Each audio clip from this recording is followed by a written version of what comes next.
Excellent. Thank you. Thank you very much. Thank you very much, Conatub. Right. In which case, we will resume.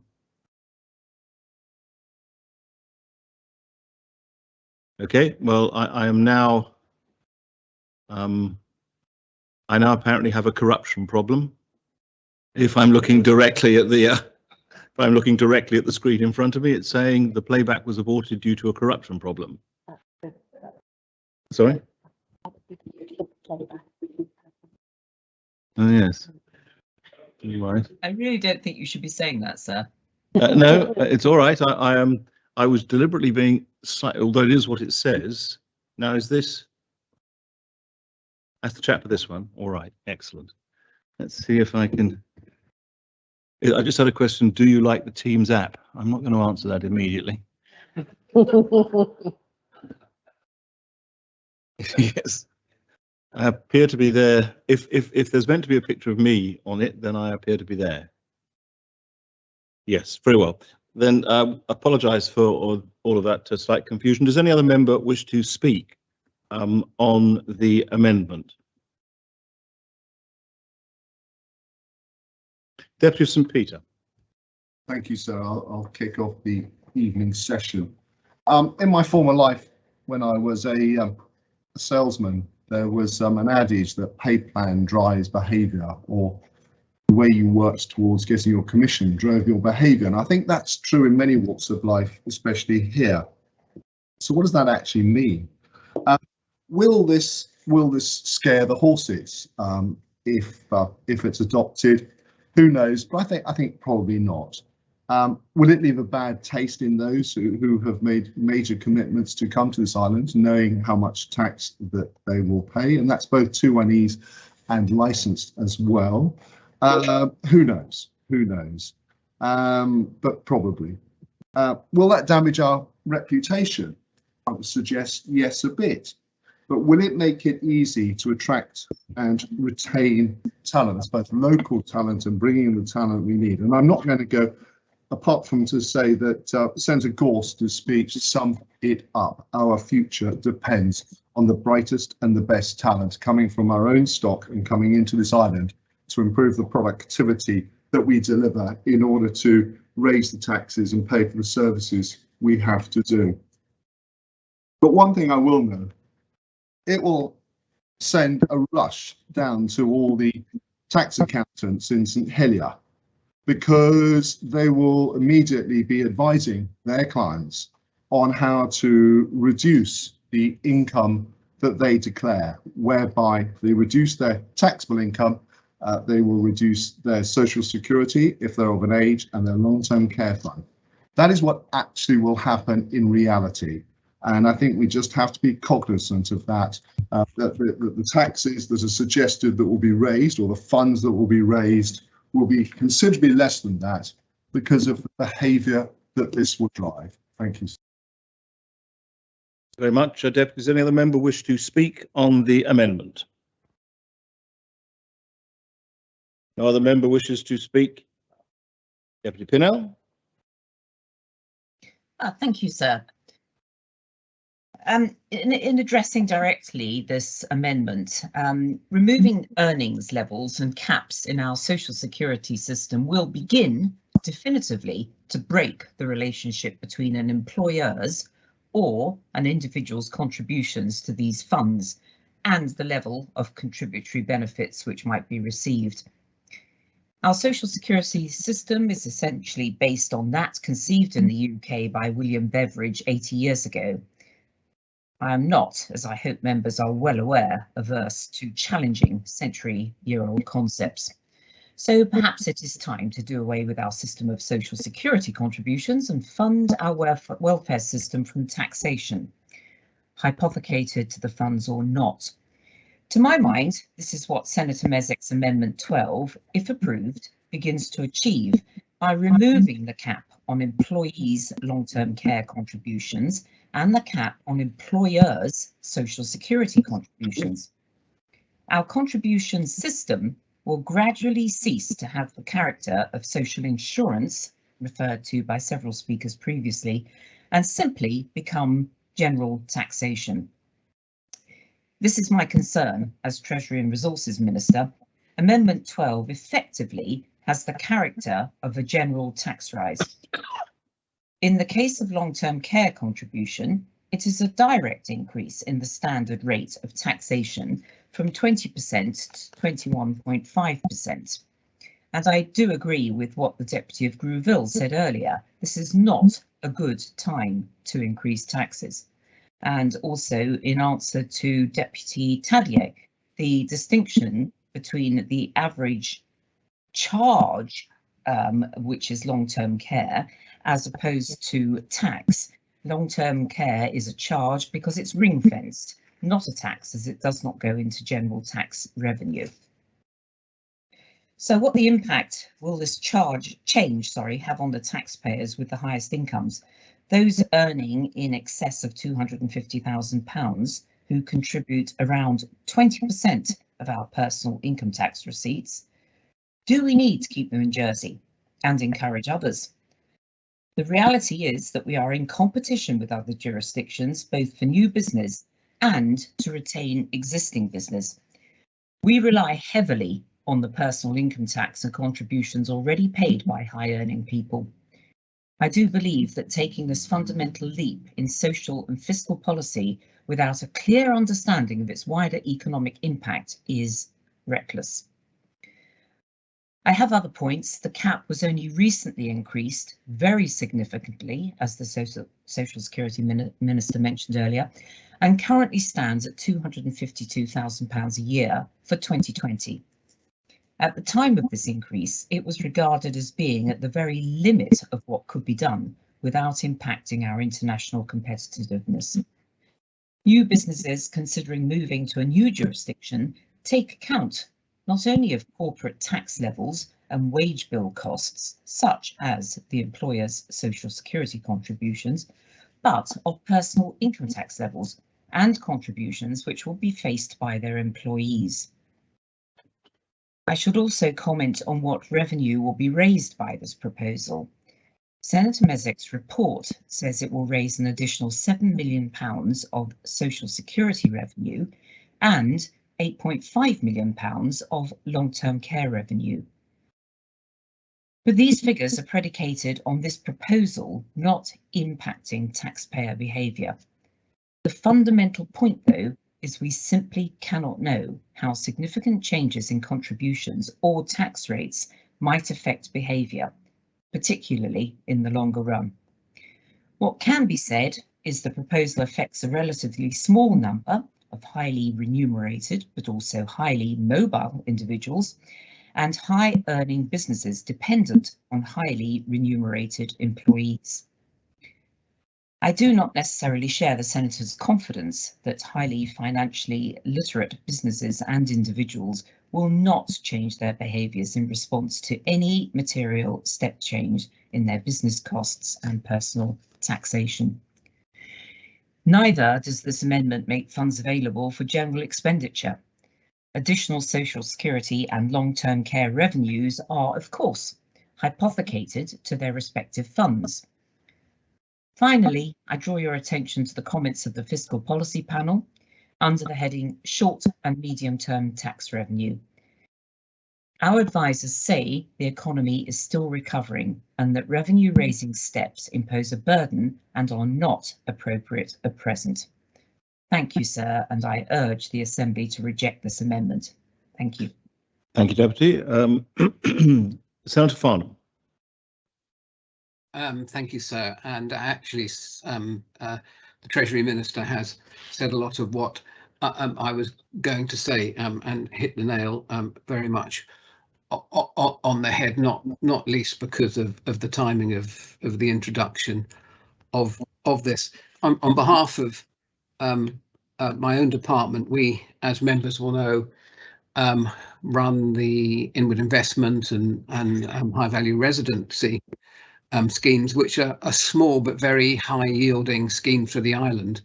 They don't bring in a lot of people, but they produce a lot of revenues, a lot of employment opportunities, a lot of tax receipts, whether that be in income tax or or stamp duties, and on top of that, make considerable contributions to the well-being, whether it be through philanthropic efforts or other means. So, and by no means is Jersey the cheapest, or nor do we try to be the cheapest jurisdiction. We're not. So we're, as a matter of fact, towards the higher end of the costs, but we do have to remain competitive, and with other jurisdictions, so not the UK particularly, but Guernsey, Isle of Man, and those who compete with us. But of course, we insist that those people that come and invest with us, or move to live here, make a commitment to the island, and they come here because we are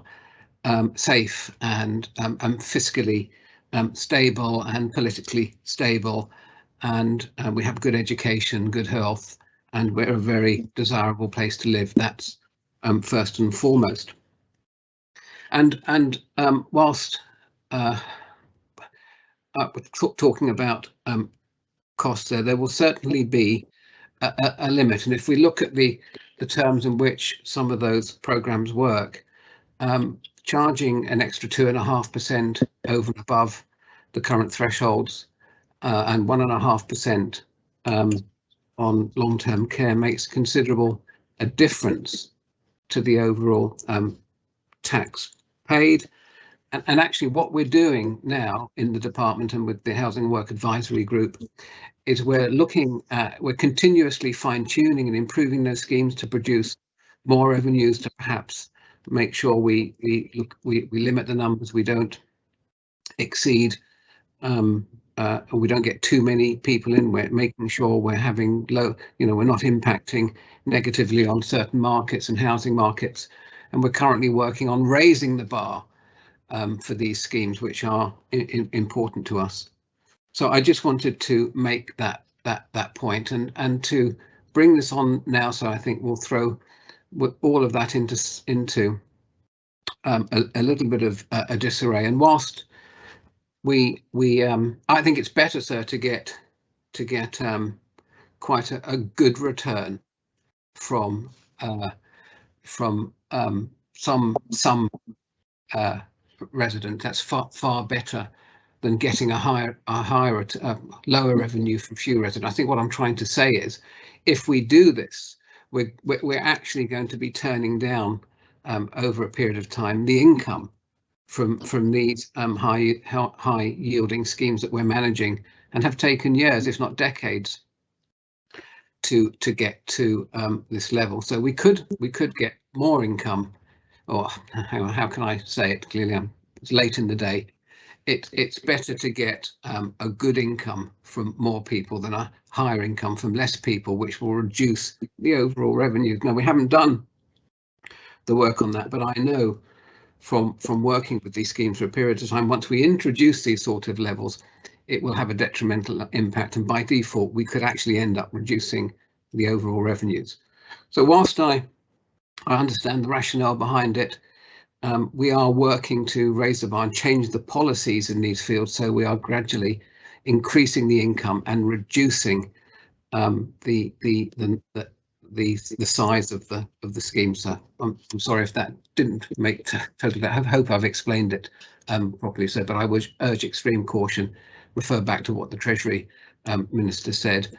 Of course, the timing couldn't be worse with the pressures caused by Brexit and the pandemic, and it's just not the right time. Thank you.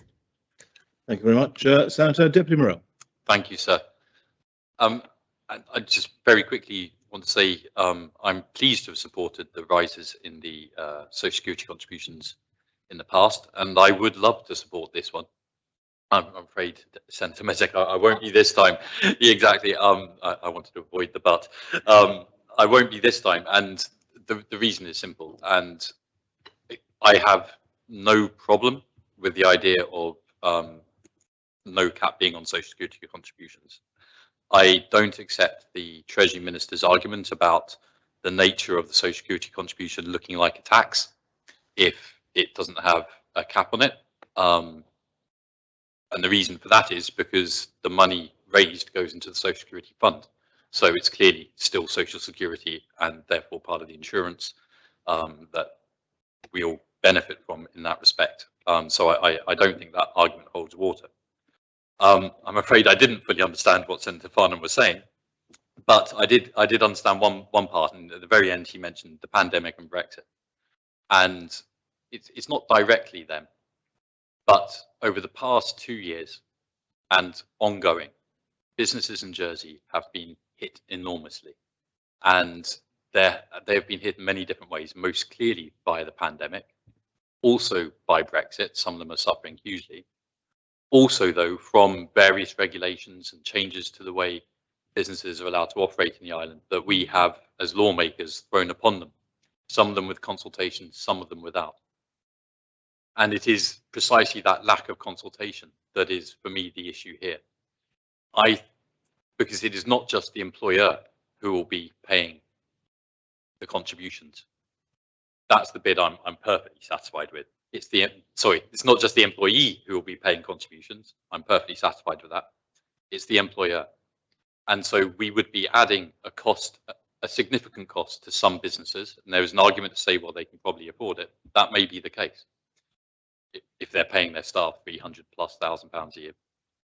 But to not have had any consultation, to not have given any warning to businesses that this cost rise will be hitting them in 2 weeks' time, 3 weeks' time, I just don't think is appropriate given the position we're in at the moment with the enormous issues that businesses across the board have faced in this island. We need a strong, functioning entrepreneurial economy. I want people in Jersey to feel that this is a place to do business. And there will be a time when we can raise this cap further. There will be a time when we can perhaps take the cap away altogether. But I really fundamentally don't think it is in this way via amendment just before Christmas, 3 weeks before it would be implemented. That would be giving a signal to businesses right now that the State's Chamber really isn't worried about whatever they're facing. And I don't think that's the right signal to give. So I think there are other people in this chamber who feel very strongly like me that this Social Security contribution cap needs to be raised further and further and possibly done away with. And I will stick to that. But if we are to do it, we need to do it with proper consultation, proper flagging in advance, etc., etc. And that can't be done with this amendment. And for that reason, I won't be voting in favour, sir. Thank you. Well, does any other member wish to speak on the amendment? No other member wishes to speak.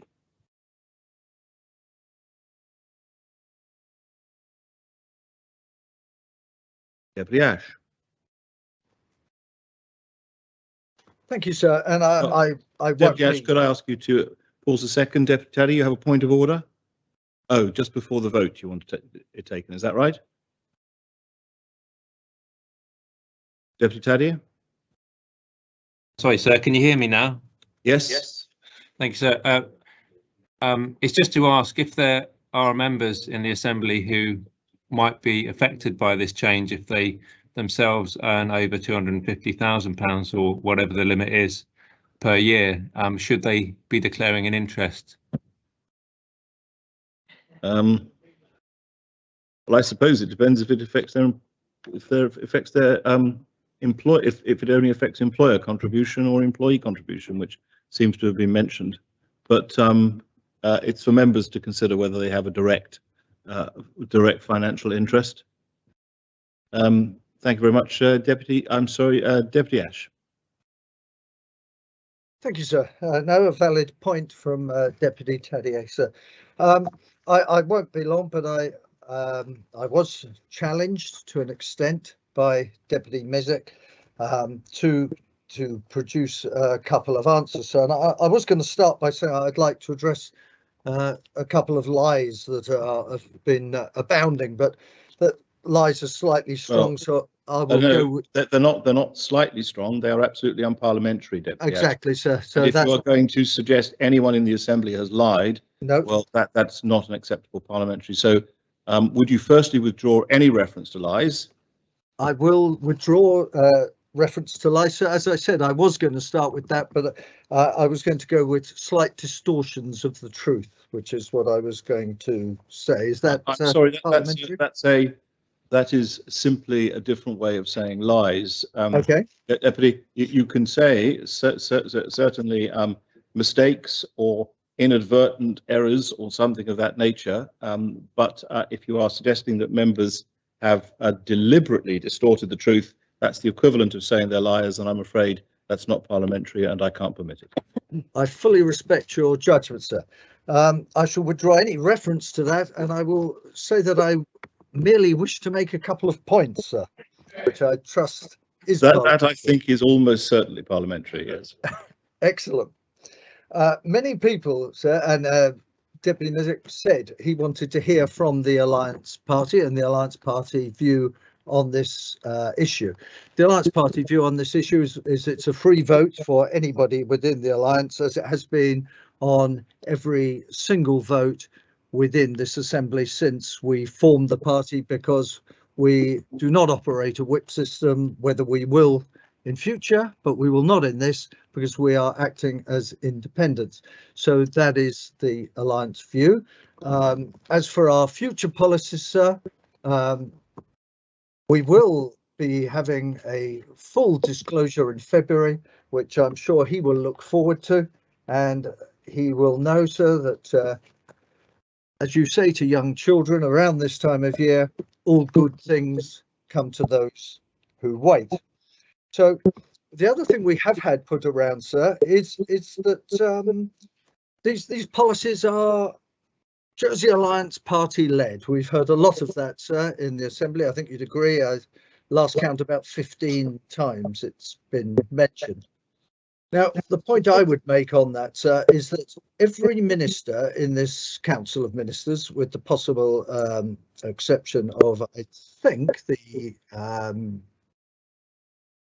Children's Minister, because I think he was elected afterwards, after the Jersey Alliance was formed. But all these people were elected before the Jersey Alliance were formed. They were actually elected, sir, by a majority of this Assembly. Nothing to do with the Jersey Alliance.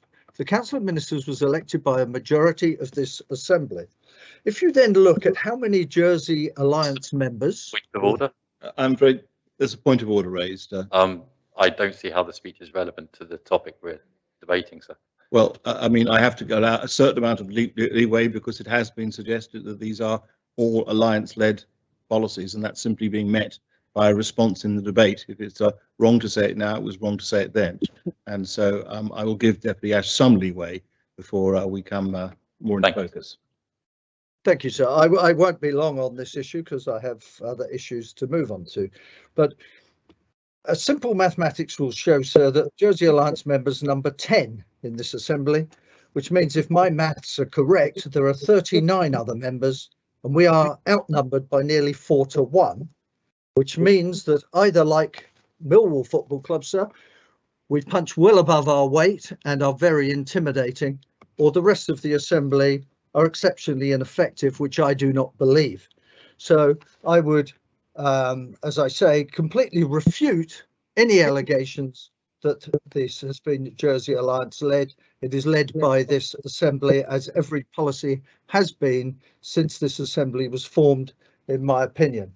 The other thing I would like to address, sir, that has been put around very, very heavily in this debate, is that the high earners in society, the high earners in Jersey, don't pull their weight, they don't contribute sufficiently. Well, there's a few facts that we should put out there, sir. The top 5% of earners pay nearly 1/3, that's 32% of all the personal income tax on this island, sir. The top 20% of earners pay nearly 2/3 of the personal income tax. Half of all personal income tax is paid by 12% of taxpayers. The other half is paid by the remaining 88%. So I think we can see that the higher earners do not. So interestingly, those with incomes of £50,000 or less, and I have to declare an interest here, sir. I know Deputy Tadier would be keen that I do. Those with incomes of £50,000 or less pay only 22% of the personal income tax collected on the island. So it's well worth considering when we're saying that the higher earners do not pull their weights up. What has been a eureka moment, though, and I think a great moment, I'm pleased to have heard it during this debate, is we have had speaker after speaker in earlier debates refusing to say where this money is going to come from to pay for various things that they put forward. They haven't said. It's been a mystery, but we now know where that is coming from, sir. At last, we have discovered where it is coming from. It is coming from the wealthy of the island. That is what is being suggested by this proposition, that the wealthy of the island will pay for this. And that's because the producer of this amendment, so he's from the classic spend now, the rich will pay later school of politics.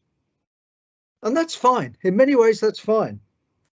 And after you go through those people who are very wealthy, and you've taken all the tax off them and we've run out, you then go after the not so rich, sir, and you then go after the poor. And that is the problem with this philosophy.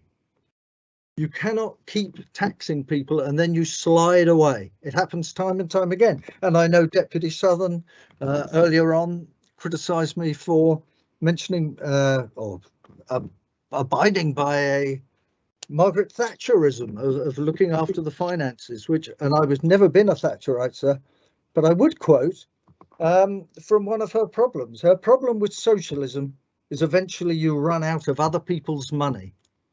And this is exactly what we're looking to do. We're not just looking to go after individuals' money, which I agree with Deputy Morell. There's a slight case to do that. We're going after the employers of these people, which will make Jersey a much less attractive place to come if you wish to establish your company and employ talented individuals. And that is what we have to really, really think about, sir. And I'll end, and I know members or established members will always allow me a quote from Sir Winston Churchill, sir. Socialism is a philosophy of failure, the creed of ignorance, and the gospel of envy. Its inherent virtue is the equal sharing of misery. Thank you, sir. Well, thank you very much, Deputy Senator Moore. Thank you, sir. So, sir, I would like to start by declaring that a vote for this amendment would affect my household. So I do have a slight pecuniary interest. But sir, I would like to talk about the nuts and bolts of this because I found it a very interesting debate. Firstly, the ministerial team have pushed us to refer back to the Fiscal Policy Panel's report and the fact that they do not consider this is a good time to be raising taxes, which is what they said. But the government must also acknowledge that they have, in some of their own actions, such as the introduction of prior year tax and the way that they have conducted that, they have actually gone about doing their own revenue raising, contrary to that advice from the Fiscal Policy Panel. Then, sir, there is culture change and the pressure. Sorry. I'm just been musing and discussing with the greffier. The declaration that you made at the beginning, is that a declaration of a direct pecuniary interest in the outcome of this debate? Well, it would affect my household, sir, yes.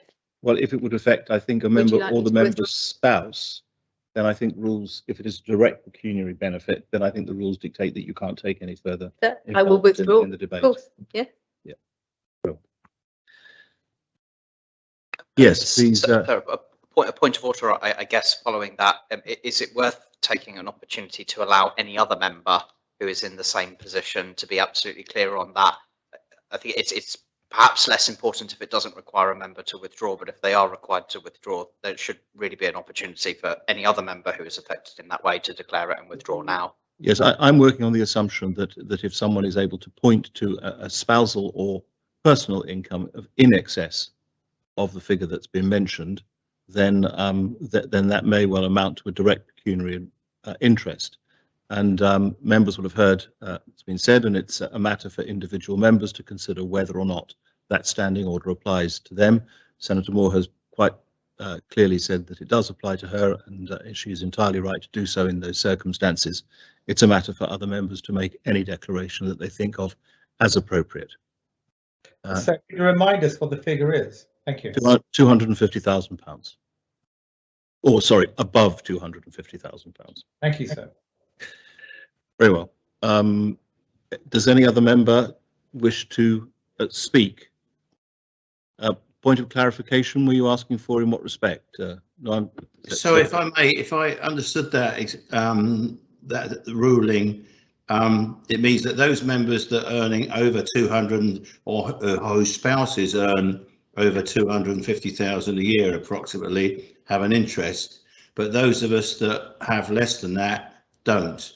Is that strikes me as being a little bit strange, sir, but have I understood that correctly? That's your ruling? Well, my ruling is that anyone who has a direct pecuniary interest in the outcome of this debate should withdraw.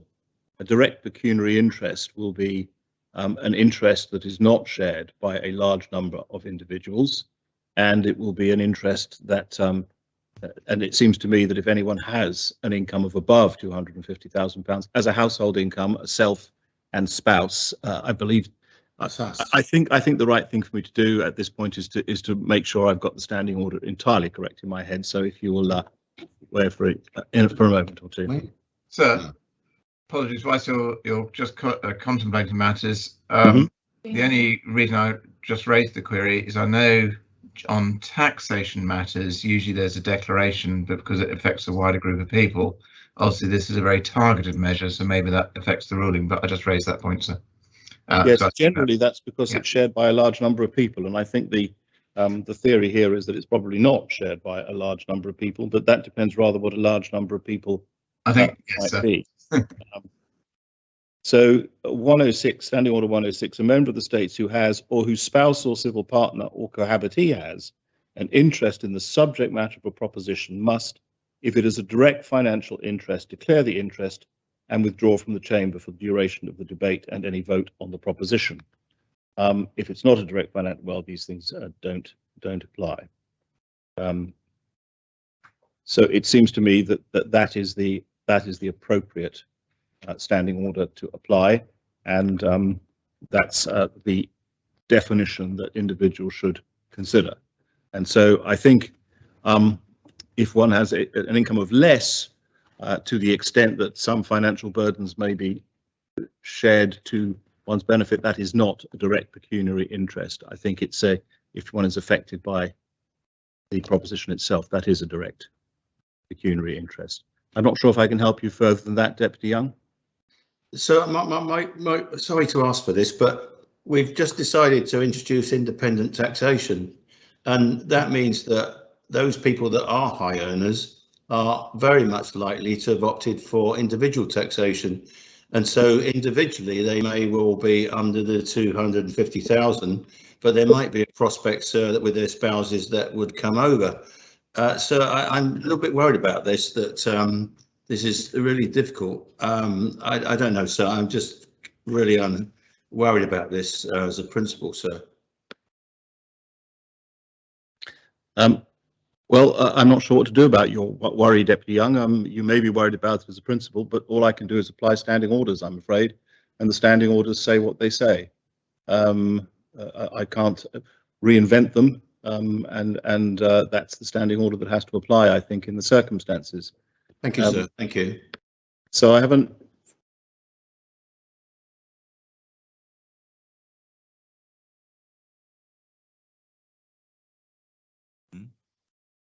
So I've lost sound. No, I've stopped speaking. Apologies, sorry. Not at all. Occasionally, this is slightly to the disadvantage of having a less than perfect system going at the moment, that people can't see what I'm doing, I don't think. But So May that's I the, just raise so a there's a, point then? So one may I moment, just raise a point in this gap? I thought this was about social security contributions, not taxation. And if somebody's social security contributions would be affected because they have an income of over £250,000, then they have a direct interest and their spouse does. It's as simple as that to me, so thank you. was that your point of order, Deputy Ward? Yes, well, it might have been a point of clarification. I never get that right. I do apologise. No, not at all. It's just that not perhaps members could wait till I ask before they express a view when they've raised a point of order. Right, Deputy Tadier, what's your point of order? So it was to ask if you can make a ruling that might assist Deputy Young that it's only earners, individual earners, who are getting over the cap, so £250,000 or more, not combined family or joint incomes.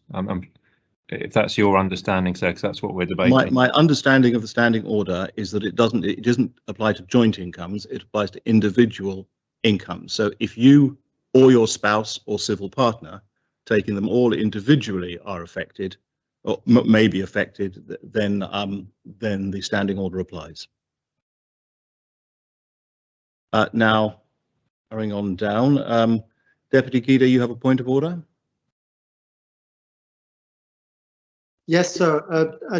I'm afraid I don't understand. Sorry, I'm a little bit worried by the extent of this rule. Does that mean that if somebody came into the Assembly with a proposal that would affect 48 of the members of the Assembly financially, directly, they would all have to leave the room and only that person would remain to vote?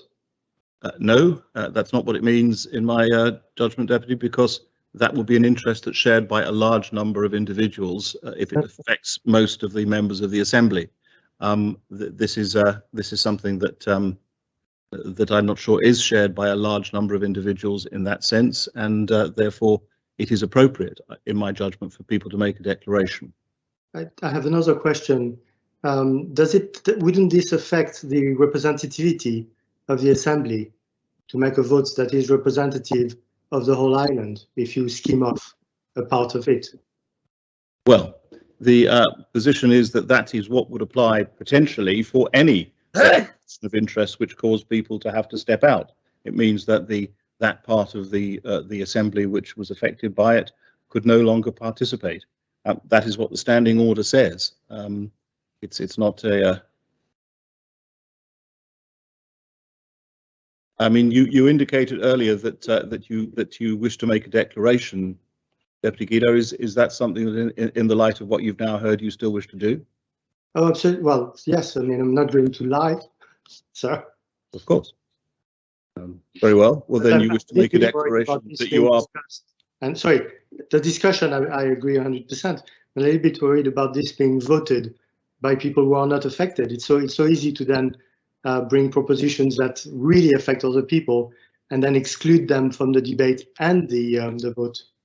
Well,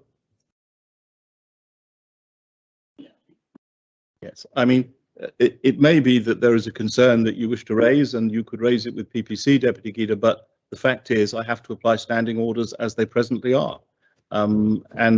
Standing orders say that if a person has a direct financial interest, either themselves or their spouse or their civil partner has a direct financial interest in the outcome of any debate, then they have to declare it, and then they have to withdraw. And that's what standing orders provide. I have no flexibility in the way that I apply them. It's what the Assembly has voted to apply. Thank you very much, sir. Thank you very much indeed. But it's certainly a matter that can be raised if it needs to be revisited with PPC, and standing orders can be reconsidered. Now, are there any other points of order? Yes, Deputy of St. Won. Yes, thank you, sir. And it is really to seek, I suppose it's a clarification of your ruling, because as Assembly members, we all vote on levels of taxation. Now that would create a direct financial interest in the outcome of such a decision. but yet it is ruled that that is not a direct financial interest because it affects a large number of people. It doesn't affect all people because not everybody pays taxation, and it may be that some members, for various reasons, would not be liable to tax, and others would. But we vote on that without declaring a direct financial interest. Here, sir, I don't think there is a distinction, because the decision we are being asked to make will affect all in the island earning above a certain level, in the same way that we make decisions on that basis regarding income tax levels. And furthermore, sir, 2 years ago, it's been said in the debate, a decision was made to increase the contribution level from, I think it was about 60,000 then, to the present 250,000. Now, I appreciate it's difficult, but I wonder what the decision was made when we made as to direct financial interest, when we voted on that 2 years ago. I can remember voting. I can't remember whether people were asked to declare interest, but it is the same point, sir. We are raising a threshold, and that's my point, sir. Thank you. Well, thank you for that interjection. I mean, I think it boils down to your suggestion that actually this is shared by a significant number of people, and therefore that exception applies in standing orders. It feels to me like I should take somewhat more time, if I can, to consider the standing order, but the difficulty lies in the fact that that would require some form of break in the proceedings, and really we're not in the position to do that. So, so can I propose that we actually adjourn for the evening and you consider this matter overnight? It's not as if we have a fantastic collection of amendments still to consider. Sir, can I raise a point of order as well? So could I just second that proposition of Deputy Higgins? It's Senator Gorst. We've made good progress today. This is the last contested amendment. We can then have the full day tomorrow to debate the actual plan and reach conclusion. I think because we have made progress, it would be reasonable to allow you, sir, to consider this in a slightly slower time than just been asked of you. So I second that proposition of Deputy Higgins, sir.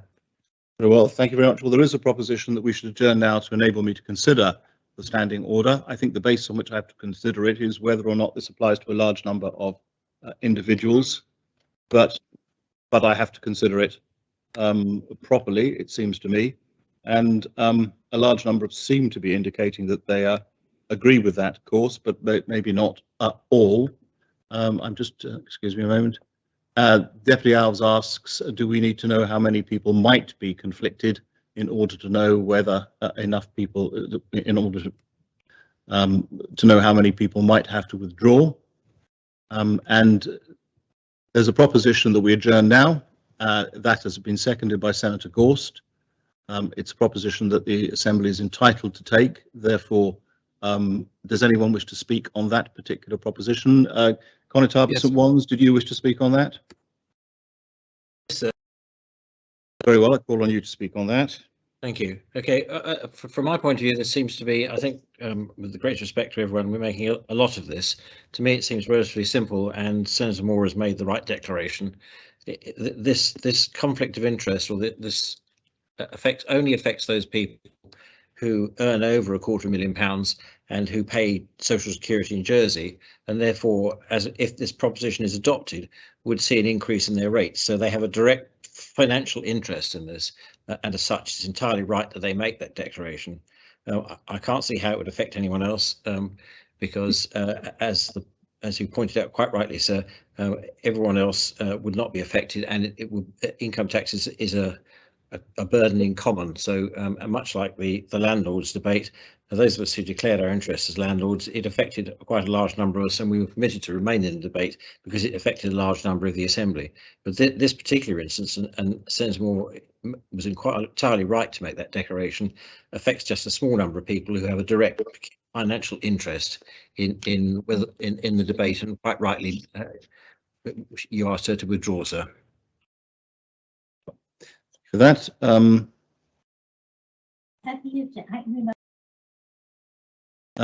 so next then, excuse me. Yes, could people only write anything in the chat if they are asking to speak on the question of whether we adjourn overnight? Deputy Tadier. Thank you, sir. I think the Constable of St. Wan's hit the nail on the head, but there is one correction to make. It's not about whether a large number of members of the Assembly have a conflict of interest or are affected. It's about whether the wider community is an interest that's shared by members of the wider community in a sufficiently large number. And the Treasury Minister herself, only a few moments ago, said that this is a change that would only affect a few people in Jersey. So the government has already acknowledged the fact that it's not something that affects most average people, or indeed many people in the island, unlike perhaps landlords who are more numerous, although still not in a majority. And I can't help feeling that we've made a decision to sit till 8 o'clock tonight, and simply because some members, it might embarrass some members to have to declare whether or not they have incomes of above £250,000 from a particular work source, or their partners do. And it's good that Senator Moore was the first one to declare that. She's clearly got nothing to hide. It's a simple matter. If you're affected by this, you should declare it now. I don't think it needs further consideration, sir, because I think the objection that was raised by Deputy Guido is a philosophical one.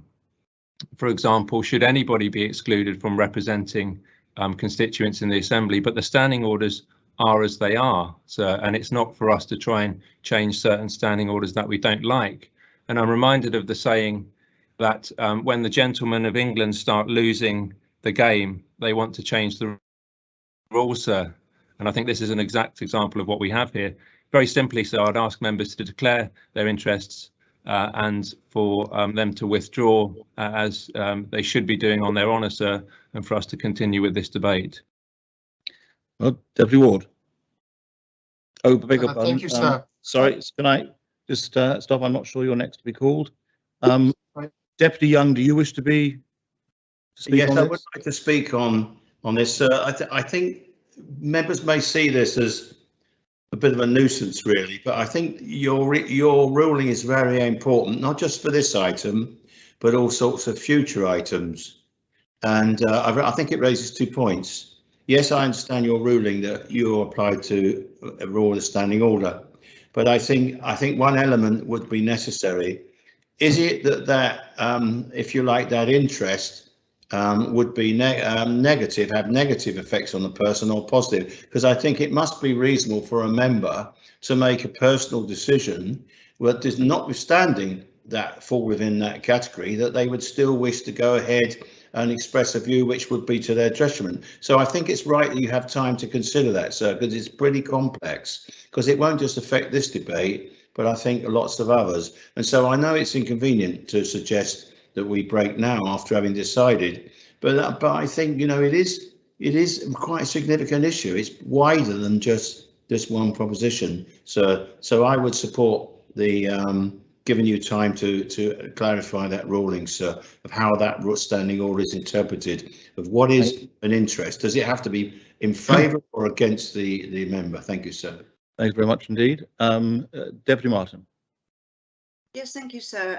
And because there's been so, I'm absolutely going to support adjourning tonight, because I have no idea what Senator Moore's interest is, but it's not the person, the employee who earns the 215,000 has she got an interest? That the person that she is interested in is the employer, and this is all very confused. So I really think we need to adjourn overnight, decide. I have been, all my social security top people have said this is not going to affect the employee that earns under 250,000.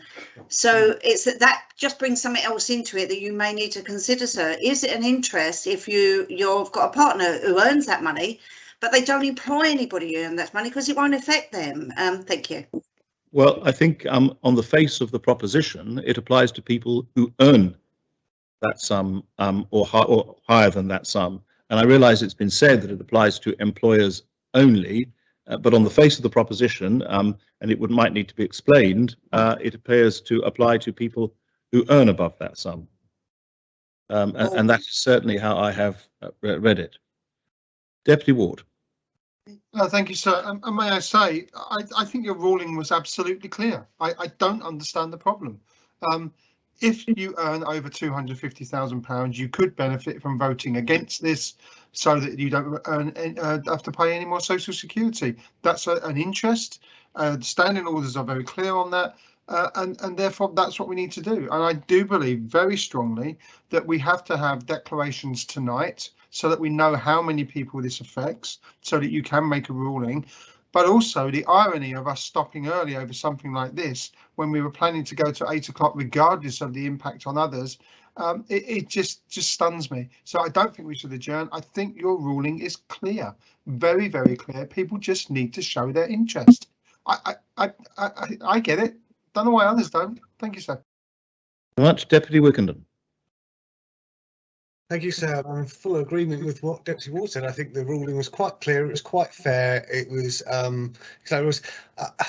we agreed to stay till 8. I had other commitments that I've cancelled to stay on because I need to be here, and that's the right thing to do. And now we're going to stop. And it's not a good way of doing the governance of this assembly to make these decisions so people can make the appropriate arrangements and then crash it all. Sorry, sir. I think we should stay and finish. I think your ruling was utterly clear and utterly correct. Very much. Could I say this should not be a discussion about whether or not members agree with the ruling that I provisionally made.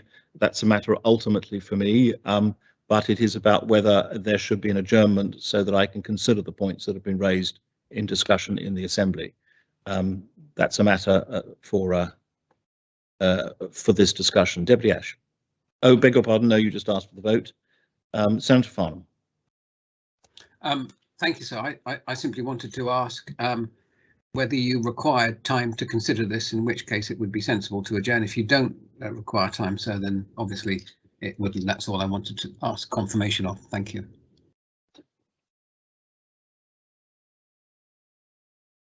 Thank you very much. I will I'll give people the opportunity to speak as they want to speak. Senator Gorst. Thank you, sir. Rulings from the chair on matters of taxation and contributions are extremely important because they set a precedent for the future. That is why I supported Deputy Higgins' proposal. For the benefit of clarity of those members who seem to think that there might be undeclared interests, I have no direct pecuniary interest to declare, either as regards income into the household or shareholdings in companies that pay at this level. I have nothing to declare. The point, sir, I think, is it sufficiently broad or is it narrowly defined? One thing that has concerned me about this element of the debate is a lack of understanding of what the amendment actually does. It is about employers, self-employed and 2(1)Es, not about the employed, because a different regime applies there. So perhaps that alone is a reason for members to take longer when it comes to social security contributions, because this is not just about long-term care, it's about the other thing. as well, sir. So I think that your ruling is extremely important and the precedent it sets, whichever way you decide, sir. That's your prerogative as the chair. Thank you. Well, can I say that the chair, I haven't finished calling on people to speak, but I think I should say at this point that it seems to me that there is two views as to what this proposition means. There is one view that says, as it appears to say on its surface, that it applies to employees as well as others. There is the other view that's been expressed, which appears to be the government view, that it only applies to employers plus self-employed, and that is because of the different regime which applies. Now, that's something on which I'm not able to make a determination because it requires a legal assessment of where the position is, and that may be something on which it is appropriate for the Assembly to take the view of the Attorney General as to what the actual proposition applies to in order that a ruling can then be made, because that may be a relevant input into the ruling. I say that for what it's worth at this point, simply because it is not clear to me, because of the different ways the arguments have been put, exactly what the proposition meets.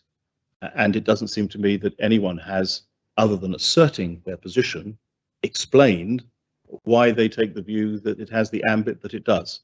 And it may be that legal advice is appropriate in these circumstances. It is an unusual situation, but if members think there would be benefit in seeking the Attorney General's advice on the matter overnight, then that might be an appropriate way of going forward. I throw that into the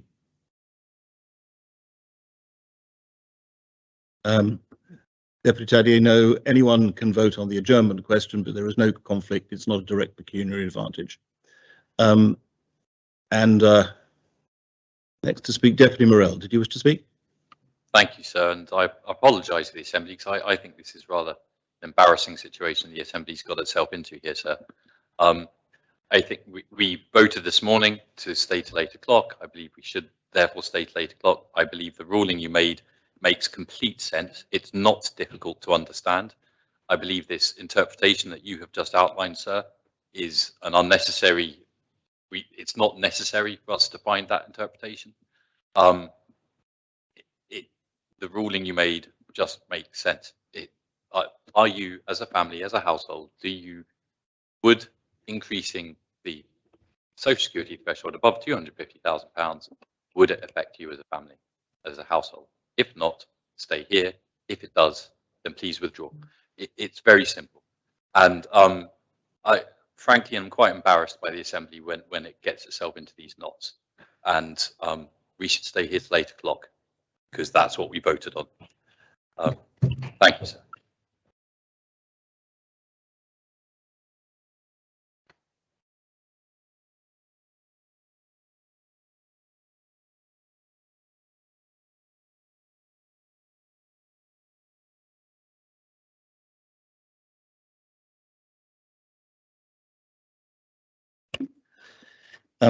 I will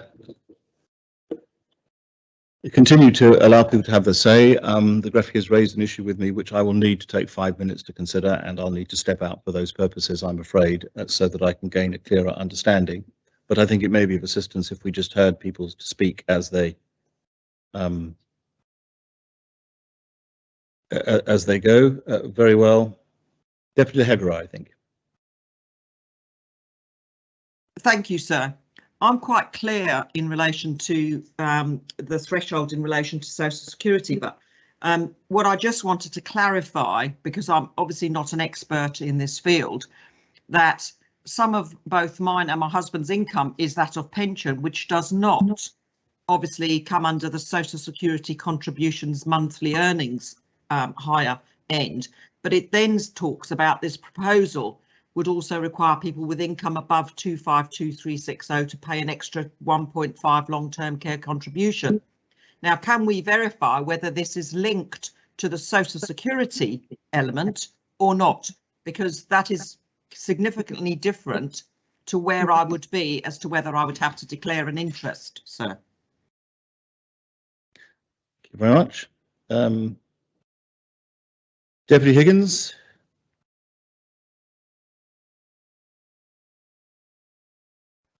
Deputy Higgins. Yes, thank you, sir.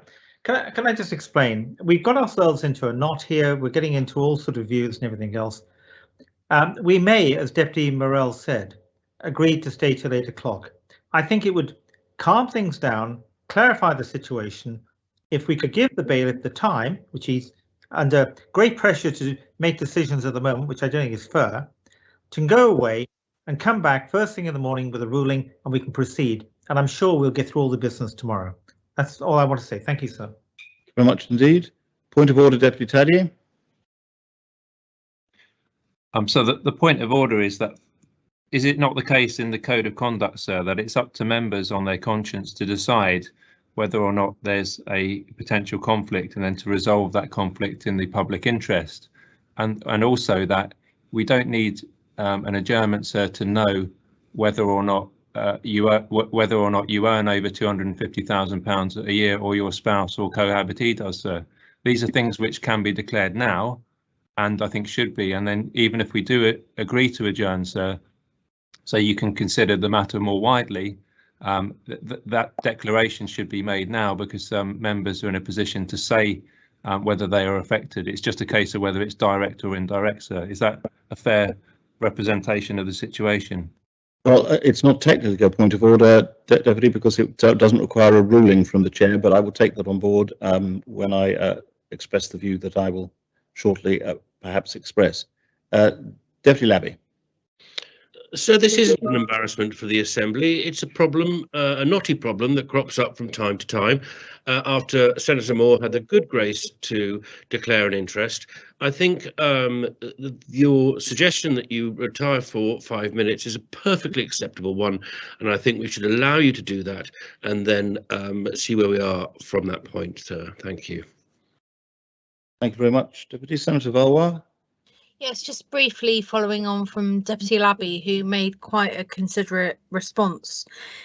Maybe I just make the point that we have to consider whether the interest is required around the voting, or whether members are still able to speak within the debate, considering the interests that are laid. And I think that's an important point to make. If we, well, I can answer that one quite easily, Senator. If it is a direct pecuniary advantage, a direct financial interest, then it is quite clear that the individual must declare it and withdraw from the chamber.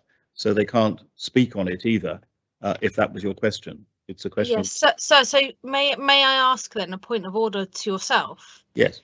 As to why that wasn't determined at the beginning of the debate around the consideration of that pecuniary interest, and so then members would be able to determine whether they could be party to the debate or not.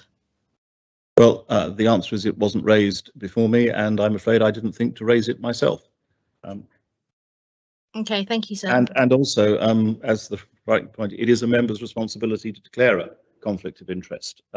Sometimes the chair or the presiding officer asks, but it is a member's responsibility to consider whether they are in conflict at any particular point. No one else has indicated a desire to speak. The proposition before the Assembly is whether or not we adjourn overnight. I think it might help that if I were to take 5 minutes to consider the position and come back and explain the position from the presiding officer's point of view as it currently stands. And therefore, unless members urge me not to do so, I propose to step out for 5 minutes for that purpose.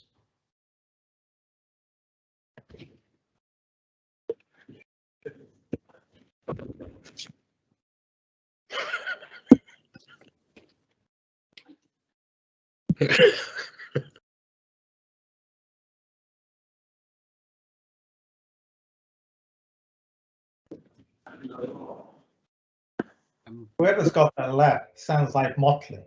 Can I just ask if we are adjourned, or are we still live? Being broadcast? Still live. We are still live.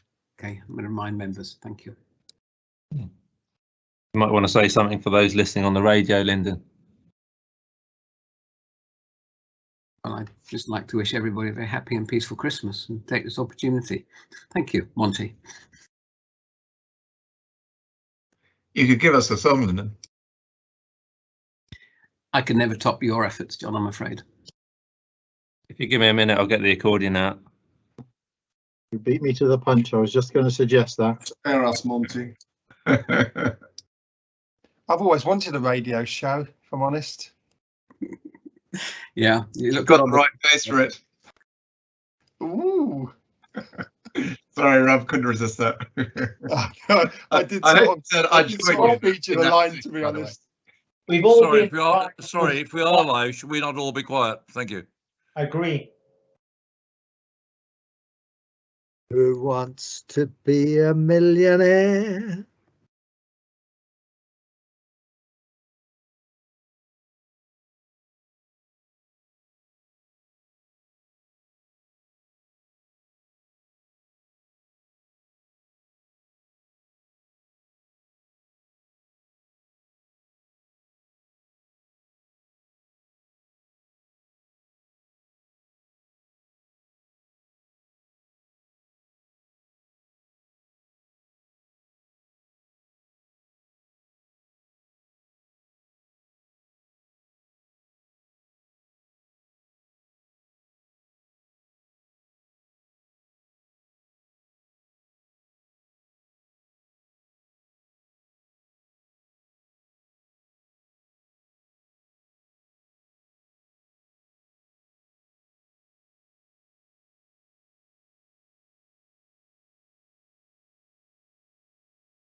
I'm grateful to members for affording me the short indulgence of a little bit of time. I have made the best inquiries that I'm able to understand what the ambit of the proposition is. I remind members of what I said earlier about the declaration of interest. It is any member of the states who has or whose spouse or civil partner or cohabitee has an interest in the subject matter of the proposition must, if it is a direct financial interest, declare the interest and withdraw from the chamber for the duration of the debate and any vote on the proposition. On the best information that I have available to me, it is anyone with an income of above 250,000 falls within the catchment of this particular proposition and therefore would have a direct financial interest. That is the ruling. If called upon to give it now, I would feel constrained to give in accordance with standing orders. But it is up to members whether they wish to adjourn overnight for me to consider it further. The reason I say it's up to members is because there is a live proposition before the Assembly for an adjournment overnight, and therefore I can't simply decide not to proceed with a live proposition.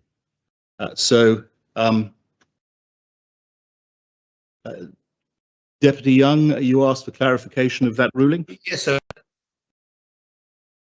Yes.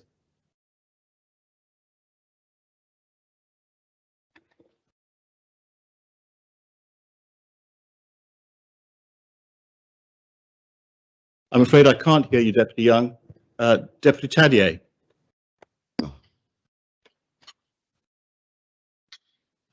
Thank you, sir. Can I just clarify, sir, that you're not ruling on a hypothetical point of order? It was a point of order that I raised, and you did rule on it, and then we subsequently had two members that I can recall declared an interest. So yes. So this seems to me now it's up to other members to declare interest. Is that is it not the case, sir, that even if we do adjourn, which personally I don't see the logic of, it's up to members to declare an interest before we adjourn, sir? Well, no, I'm not sure that that is right. If we adjourn so that I'm to consider the ruling overnight, then it is not required for people to make a declaration until I rule that that's appropriate for them to do. I'm indicating my current view, which is after taking as much time as I reasonably think able to do so this evening to consider it. That is my current view. It's a matter for members whether they wish me to adjourn overnight and consider it further. But if they don't, then that is my ruling. So can I just ask a question which continues the point of order?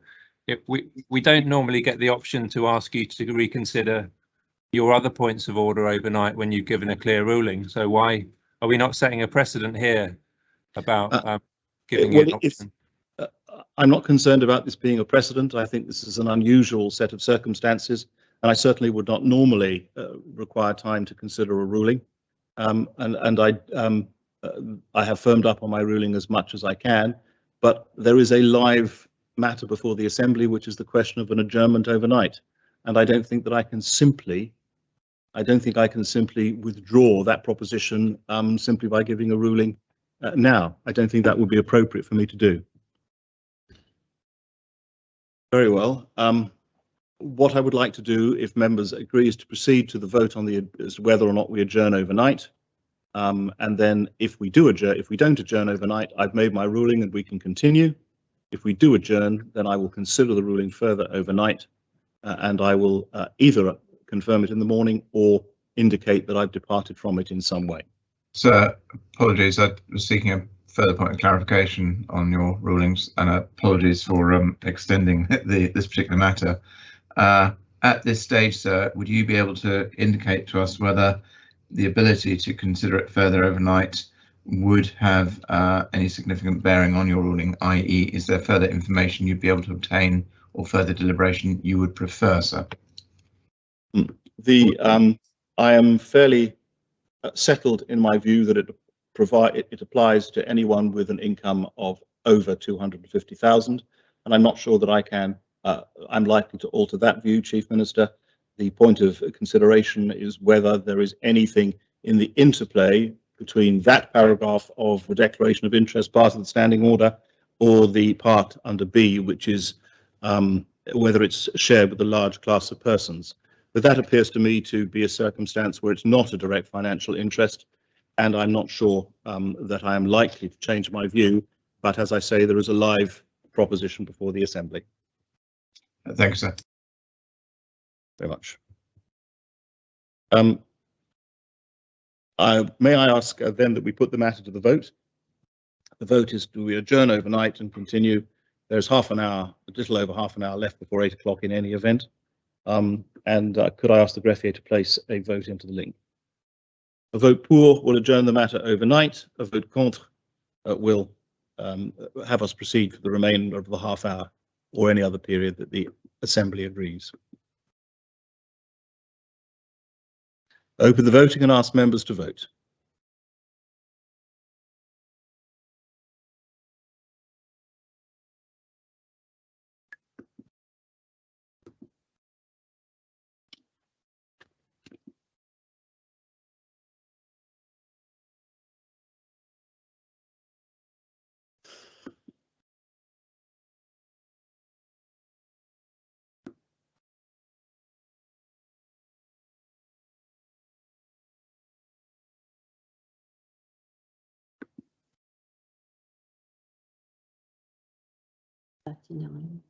Members have had the opportunity of casting their vote. Then I ask the greffier to close the voting.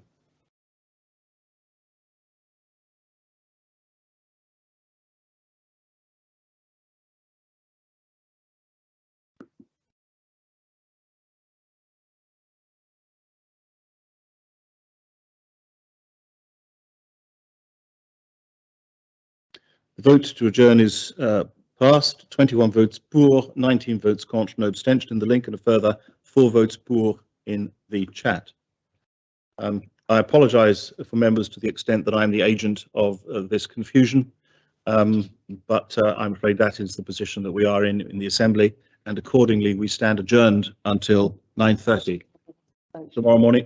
Deputy Tadier asked for a readout of the vote in both directions.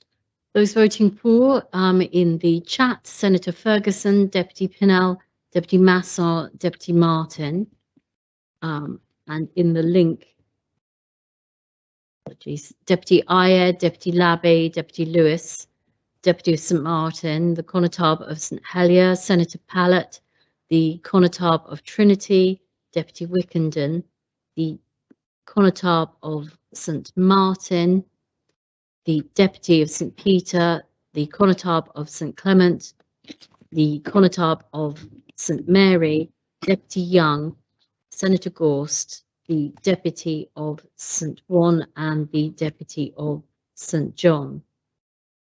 And those voting contre, there were none in the chat, but in the link, the Connétable of Grouville, Senator Farnham, Senator Mezek, Deputy Tadier, the Connétable of St John and St Juan, Deputy Ward, Deputy Lahegara, the Deputy of Grouville, the Connétable of St Brelard, Deputy Morel, Senator Valois, the Deputy of St Mary, Deputy Guida, Deputy Doublé, Deputy Pamplin, Deputy Alves, Deputy Southern, and Deputy Truscott. Well, we stand adjourned until 9:30 tomorrow morning. So can I just mention I did vote pour, and it hasn't been recorded. Oh, sorry, yes, I didn't read you out, Deputy Higgins, you are a poor. It was the same with me. Thank you.